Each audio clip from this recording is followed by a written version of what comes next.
अभिवादन स्वीकार कीजिए दोस्तों नासिर का। दोस्तों आज बात लखनऊ की और वहाँ के खानों की कुछ बात। पिछले दिनों मेरा लखनऊ जाना हुआ और इत्तेफाक से वहाँ पर एक ऐसी शख्सियत से मुलाकात हुई जिनको आप इंसाइक्लोपीडिया कह सकते हैं, जनाब ज़फ़र अहमद फ़ारूक़ी साहब से। आप उनसे किसी भी टॉपिक पर बात कीजिए, कमाल का इल्म रखते हैं आप, कमाल की जानकारी है आपके पास। आप चाहे पॉलिटिक्स की बात करें, आप चाहे अवध की बात करें, वहाँ के तहज़ीब की बात करें, वहाँ के खानों की बात करें, किस चीज़ की बात करिएगा आप उनसे। उन्हीं से बातों बातों में वहाँ के पराठों पर बात चली या शीरमाल पर बात चली, ऐसा कह सकते हैं। तो ज़फ़र साहब कहने लगे शाह ज़मन ग़ज़ी-उद-दीन हैदर ने अपने खासे में पराठों का एक मुकाबला करवाया था। दुनिया भर से नानबाई, रकाबदार और खानसा में बुलाए गए।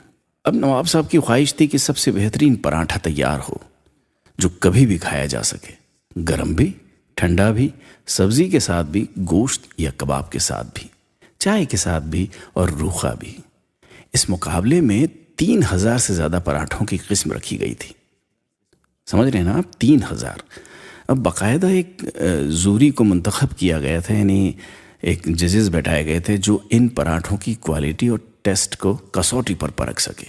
इन मुकाबलों में पुराने लखनऊ की चावल वाली गली के पास रहने वाले एक बावर्ची फज्जू भी पहुंच गए वहाँ पे।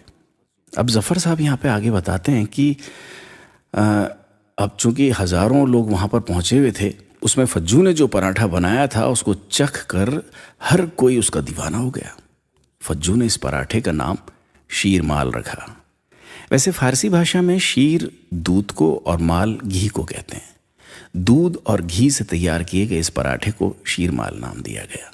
हर श्रृंगार के फूलों से नारंगी रंग और ज़ाफ़रान से केसरिया रंग को मिलाकर इसको बेहद शानदार रंग दिया गया, जो तमाम पराठों में सबसे अलग चमक रहा था। सबकी निगाहें फज्जू की सजाई मेज़ पर पड़ रही थी। आखिरकार मुकाबला शुरू हुआ। फिर जूरी ने 3000 पराठों में से कुल 11 पराठे नवाब साहब के सामने पेश किए, जिसमें फज्जू की बनाई शीरमाल भी शामिल थी।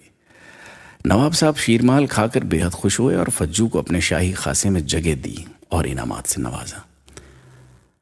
ज़फ़र साहब कहते हैं कि फज्जू ने भी खुश होकर कह दिया कि अब जब भी शीरमाल पकेगी तो शाह ज़मन का चखा हुआ हिस्सा छोड़कर पकेगी। शीरमाल में ये यू के आकार का बना कट नवाब साहब का खाया हुआ निशान है। बावर्चियों की भाषा में इसको ख़त कहते हैं। हालांकि शीरमाल को ख़त के साथ पकाने वाले कारीगर अब ना के बराबर बचे हैं, इसलिए शीरमाल की ये कहानी आप तक पहुंचाना ज़रूरी थी और वो मुझे मिली थी ज़फ़र साहब से। शीरमाल लखनऊ में सबसे ज़्यादा खाई जाने वाली रोटी है दोस्तों, जबकि बहुत से मुख्तलिफ़ शहरों में शीरमाल को अलग अलग तरीक़ों से पकाया जाता है।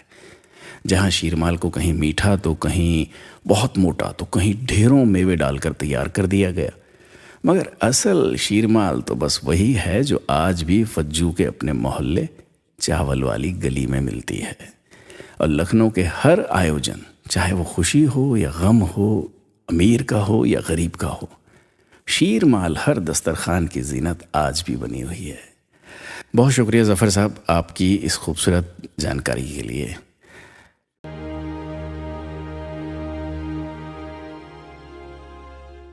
दोस्तों ये वीडियो आपको कैसे लगा कमेंट कीजिए, लाइक कीजिए, शेयर कीजिए। हाँ, सब्सक्राइब करना ना भूलें, क्योंकि हमारा वीडियो सबसे पहला आपको मिले। नमस्कार।